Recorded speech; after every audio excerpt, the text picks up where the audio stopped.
What's good, YouTube? Welcome back, welcome back, welcome back, welcome back, welcome back, welcome back. The Canadian GP also went a very good race, a very fun race. It's an upcoming weekend. Should be a fun race, should be a good race. Looking very much to it. Now today, I wanted to talk about F1's nepotism problem. Shout out to F1 Yapathon, all credit goes to him. Now, do you have a problem with F1 regarding this? You know, I think the most obvious one is the whole Lance Stroll and then like his dad. I think Lance Stroll broke his wrist or something. That's it's like bro's hurt. So is Bro even gonna race this week? Is what's going on with that? I had no idea he was hurt until I saw a day or two ago. I'm like, okay, bro has some messed up wrist. But you guys let me know in the comments down below if we have a nepotism problem. This video is gonna tell us a lot. Looking forward to it, boys and girls. It's gonna be a good one. Get your popcorn buzz as always. Hope you guys are doing good and amazing. Don't forget to like the video and sub as well. Outside of that, man, we just start. We just start. I ain't got much more else to say. Like the video, sub as well to the channel if you are new and you guys do enjoy content. Don't forget to sub. Let's get it. Formula One has a nepotism problem that lots of people don't really like to talk about. No comments. What I mean by this is some sports are more accessible than others in general. For example, if you would like to become an Olympic downhill skier, you need a pair of skis and a lift pass. If you want to become an Olympic mountain biker, you need a mountain bike. If you want to become an Olympic runner, you need 2 legs and a heartbeat. Off you go. However, if you want to become a Formula One driver, yeah, it's not that simple, buddy. In order to become a successful Formula One driver, you're going to need a few things. Step 1, you need a go-kart before you can even spell your own name. Step 2, you need an entire bloodline of motorsport engineers in your family. Step 3, a dad who's on the cover of Time magazine. Step 4, about $20 to $30 million sitting around in a bank account for expenses. You get the idea. Formula One is not accessible for the vast majority of people. However, there are some exceptions to this rule in Formula One, which is why I figured today I'm going to go over every single driver in Formula One, plus a few honorable mentions to really work out the degree of nepotism in the sport. Oh, and in case English isn't your strong suit, don't worry, I got you. Nepotism simply means the practice among those with power or influence of favoring their relatives.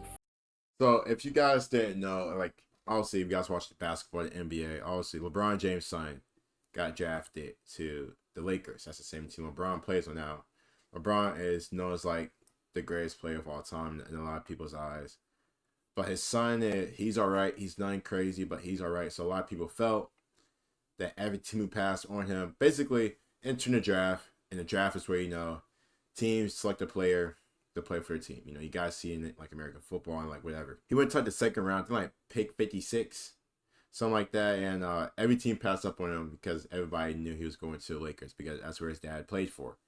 And guess what happened? The Lakers picked him up. So obviously, LeBron and his son both played with each other this season. That was pretty cool. I wasn't really, mad about it because I kind of knew it, but I know a lot of people are well, that's nepotism, stuff like that. So yeah, it's it's part of sport. It's part of sport. We can't really. It's part of sport. Friends or associates, especially by giving them jobs. So to put this into context, there's 20 seats in Formula One, and let's just say there might be more talented people who deserve these seats than some of the drivers. Therefore, to work out the degree of nepotism in Formula One, the video will start with the drivers who basically came from rags, ending with the drivers who came from riches. If some tax brackets interest you more than others, you can navigate to them down below with the timestamps. I'm also going to go over some honorable mentions at the end that should have made the video, but they're not on the current 2025 grid. And one last thing, even though the channel isn't 2 months old yet, we've got a small Discord server growing, so feel free to join. Rightio, that's everything I've got for the introduction. Let's get right into the nepotism in Formula One. So today's first section is the tax bracket in which the drivers essentially came from nothing. So I would argue that Esteban Ocon was the driver with the poorest background on the Formula One grid this year. I say this because Ocon's parents sold their house so that they could afford to attend all of his karting races, and they also apparently sold their family business so that Ocon's karting career could go full throttle. And it paid off because look, he has a race win, and that's a feat that many drivers never achieve. So love him or hate him, you've kind of got to respect the guy. He's proven that financial struggles can't block you from getting into arguably the most Shout out my expensive boy sport Ocon, in the man. world. Shout out my boy. Another prime example of the rags to riches story is Fernando Alonso. That's right, everybody's favorite two-time world champion and rookie driver Fernando Alonso wasn't actually always rich. In fact, his first go-kart was hand-built by his father. That rounds out the first section though, and now we're going to move up to the next tax bracket, which is basically the working middle class. That's it. We ain't got no like real boys from like the trenches grinding it out. It's only Esteban Fernando. Like real like from the trenches. I am shit. Now look where I am. That's all we got. That's it. A prime example of this would be Lewis Hamilton, as his dad apparently worked 3 jobs at a time to fund his karting career. He clearly saw something in Lewis though, because talk about a return on investment. Goldman Sachs should hire Anthony Hamilton. This guy turned his son into an athlete worth $285 million.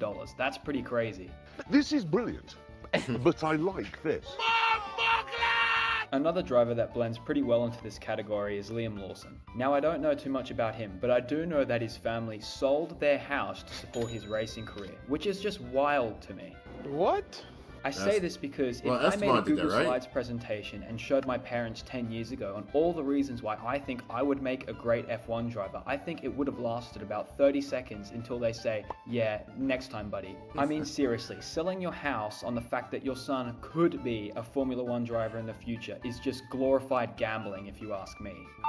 It's a big risk. No hate to Liam, but the guy's F1 career doesn't seem to be going that far up in the future. They should have just taken all the money and put it on Plinko balls instead. The other promising driver in the Red Bull Academy is Isaac Hadjar. And whilst his upbringing seems to be a little bit more comfortable than the past 2 drivers, I don't think it justifies bumping him up to the next tax bracket. My reasoning for this is both of his parents are physicists, and look, I don't know about you, but I don't exactly think scientists are the richest people on the planet. The final driver that fills out this tax bracket is Nico Hülkenberg. Now once again, I really couldn't find that much on him. Apparently his dad owns a shipping company, but I was basically going off his Wikipedia early life page, so don't start a war in the comments if he should be upper tax bracket or in this one. He by no means comes from billions, I can say that for sure. Right, this brings us to the next section where people start to have connections in Formula 1 and start to amass a lot more money. The first driver that I'm putting in this category is...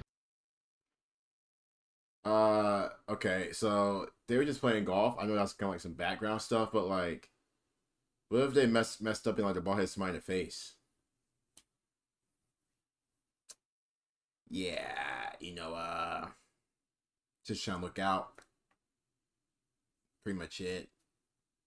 Just George Russell. Welcome to Skibbity Toilet Baku, my dudes. So, in George's words, his family, and I quote, weren't poor, but we weren't wealthy. So I don't know if this is him being PR trained from a young age, but he also says that his dad created a successful business, so the guy is definitely not poor. The point I'm getting at here, and no hate George, is that he looks like the human embodiment of a kid that goes to a British private school, and he did go to private school as well, so I think he fits in this category perfectly. The next driver is Yuki Tsunoda, and he has a pretty similar upbringing to George Russell from what I understand. His family also has some background in motorsport. Hey Big Daddy. As his father was a little known, I'm gonna butcher this pronunciation, Gymkhana driver, which is a type of motorsport very popular in Japan. Moving along though, now I'm gonna talk about Alex Albon. Once again, many of you may find Alex's place on this list debatable, which is completely fine. I don't have that answer, and I usually have every answer. My reasoning for this is because although Alex's dad was also a racing driver, I had no his idea. upbringing wasn't exactly easy. He did go to private school his mom for was some in time, prison? but this all crashed and burnt when he turned 15, as his mum was jailed for a £7.5 million car scam. She was basically running the GTA import-export business with Ferraris, Rolls-Royces and Bentleys, selling them to people at discounted rates with a promise of selling them back again for quick profits. Yeah, it's crazy. Yeah, I guess you could say this is a sustainable business model in the book. That's crazy. So Albon's upbringing hasn't exactly been straightforward. The only other 2 drivers that I've got for this tax bracket are Pierre Gasly and Kimi Antonelli. The reason that I've grouped them together is they have the same thing in common, being they have a father who was pretty successful in motorsport and made sure that their son would be a Formula 1 driver. Gasly's dad was into karting, endurance racing, and rally car racing, whereas Antonelli's dad is a sports car racing driver who also owns a racing team that's competed in the Italian F4 Championship, so I guess he would be 1 point above Pierre Gasly. That's it for this section though. Now there's going to be... I was going to say, should Kimi be a tad bit higher, but it's interesting to see like some of the people in these brackets compared to like what we're probably gonna see like later on, like Lewis Hamilton's, Nico Hulkenberg's, Esteban Ocon's, it's Fernando. Like it's like some of them are some like rags to riches. Obviously, when you sell your house to fund your kid's dream, like Liam Lawson, like Liam Lawson he's low-key kind of screwed. Like not obviously he has some money now. Parents should be okay, but he obviously had a tough year this year. Yeah. So let's just see how it goes with Liam, but it's very, very interesting. Very, very interesting. Very, very interesting. Be some major wealth being talked about, some people's families even having billions in their names. This category's first driver is Charles Leclerc, and he could be in the previous category, but he's on the verge of it. It just feels wrong putting someone from Monaco in the category before. But I do acknowledge the fact that his family wasn't exactly swimming in riches. In saying that though, his dad was an F3 driver, which has definitely helped his career. Up next is Gabriel Bortoleto, and whilst his wealth background is somewhat unclear to me, I know that he has motorsport connections because his father is the CEO of a stock car pro series in Brazil. Ooh. Oh, and for reference, this is basically like the main derivation of competitive motorsport in South America, so this is a big deal. Next up is Oliver Behrman, and his family definitely has some real wealth going for them. Exhibit A. His dad is the owner of the Aventum Group, which is valued at about $1.9 billion. Exhibit B. Apparently the Behrman family has a lot of pet horses at home, and that is not cheap. Exhibit C. The kids of the Behrman family haven't exactly chosen cheap hobbies. One is a horse rider and two are racing drivers. That is not cheap. Okay, I'll stop dragging it. All you need to know here is that the Behrman family are definitely some of the richest in Essex, if you ask me. Now we've got 2025 F1 Drivers' Champion, Oscar Piastri. Now, while some of the previous drivers have a stronger financial background, Piastri makes up for this in the connections department. This is because, sure, his dad only owns an automotive software company, only sent him to the best private schools he could, and only invested north of $6.5 million into Oscar. But that's nothing when you've got Mark Webber managing your career. So in short, there's two reasons I ranked him this high on the nepotism scale. His connections and background for one, but mainly because this lethal combination basically granted him the 2025 championship. Why am I speaking in past tense, you ask? 2025 is our year. Try and stop us. Yeah, in general, Australia is better. Okay, no more Australian bias for the rest of the video, I promise. Completing this upper class segment of the video is Lando Norris. Right off the bat, I gotta say his family is not struggling in the wealth department. You can tell. His dad is worth well over £200 million, and he was a pioneer in the digitized pensions industry. So next time your loved ones are having trouble with their pensions managers, you know who to point fingers at. Jokes aside though, this substantial sum of money got Lando through his racing career and taught him a valuable skill in entrepreneurship, like dropshipping, with my favorite example being the LN racing car, which is pretty much an OTK car with cool stickers. Business 101, for real. But okay, look, no, I don't hate Lando. Alonso, Leclerc, and even the GOAT have all done the same thing. Now we're moving on to the bigger fish. That's right, no more tax brackets, full on IRS evasion mode now. The family ties aspect of the nepotism are really going to start showing now. So I'm going to start off with Max Verstappen. Alright, so the main aspect here is the resume of both of his parents. Not only was his mother a racing driver, but his dad was a Formula 1 driver, the only driver on the grid with this advantage. He also wasn't just any Formula 1 driver. I'm pretty sure being teammates and family friends with the Michael Schumacher has its benefits. In other words, Max was literally molded to be the F1 World Driver Champion when he was a kid. Whether it's the info I just gave you, or something as trivial as the gas station incident. Right, up next we've got Jack Doohan. Unfortunately for him, living in the shadow of his father's achievements is honestly an understatement, as his dad, Mick Doohan, won 5 MotoGP championships in a row. Dang. That's all I'll say about bicycles though. I know Dang. Maybe Jack should have just done that.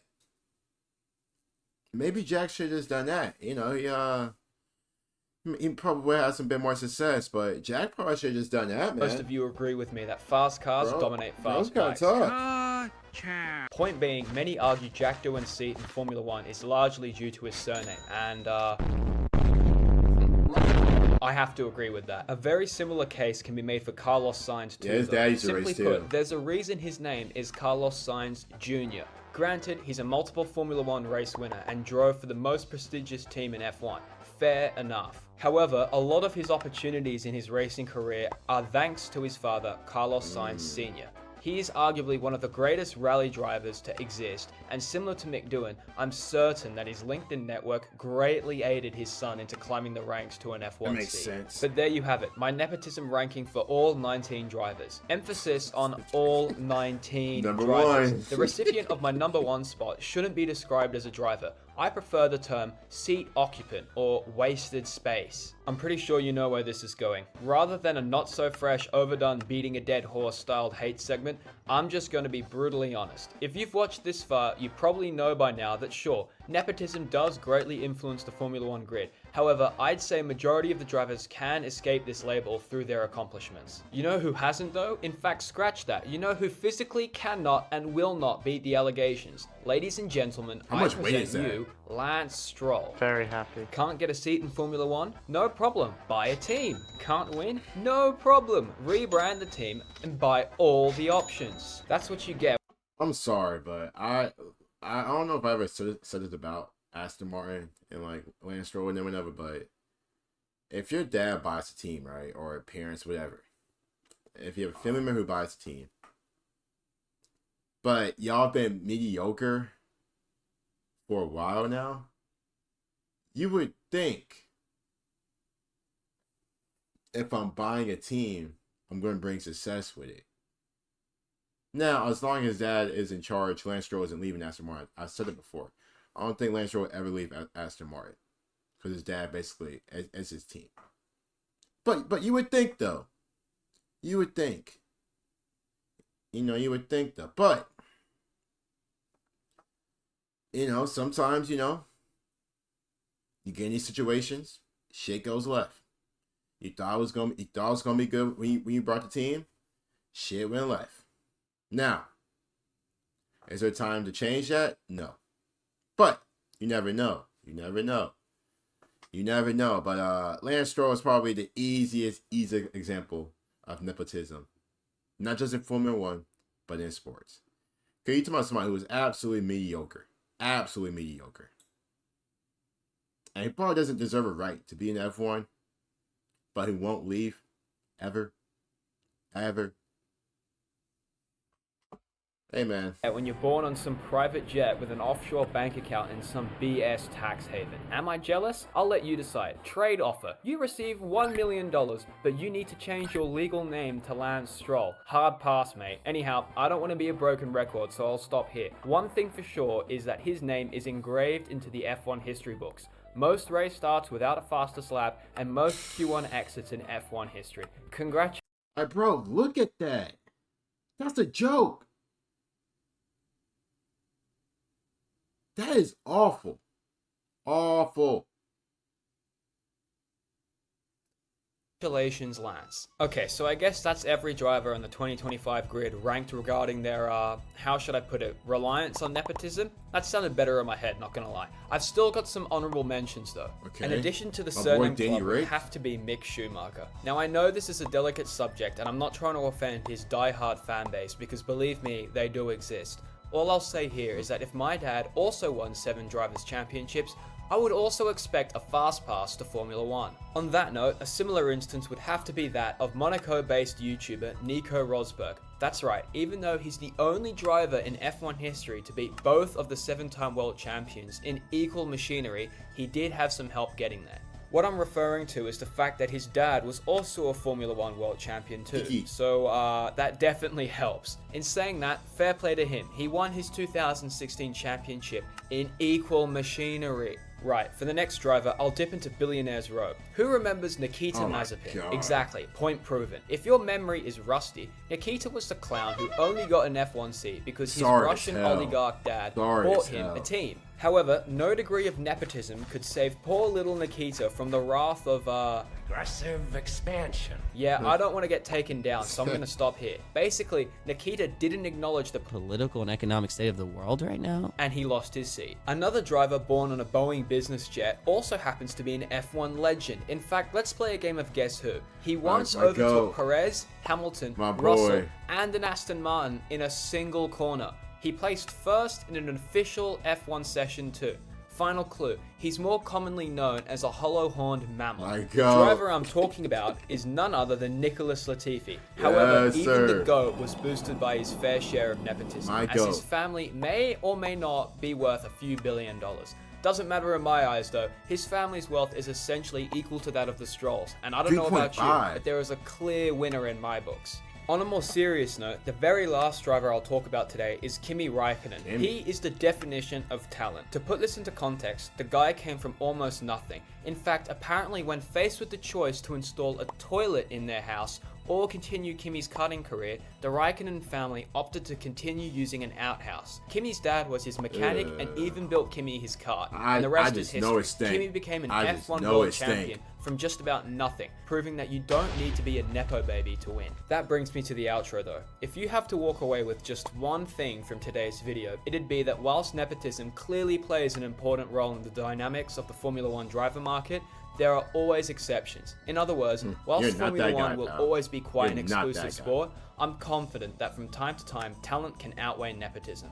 Anyhow, thank you so much for You're not that guy. Very, very good video. Shout out to F1 Yapathon, bro. Absolutely phenomenal. Absolutely great, man. You guys let me know in the comments down below what you guys overall think, man. F1, we know F1 you gotta have some money. You gotta have some money. Not everybody's gonna be rags to riches. But if you have some money in F1, you'll be fine. You'll be fine. Hope you guys did enjoy the video. As always, hope you guys like the video. So as well, take care, stay amazing. See you guys soon. Peace.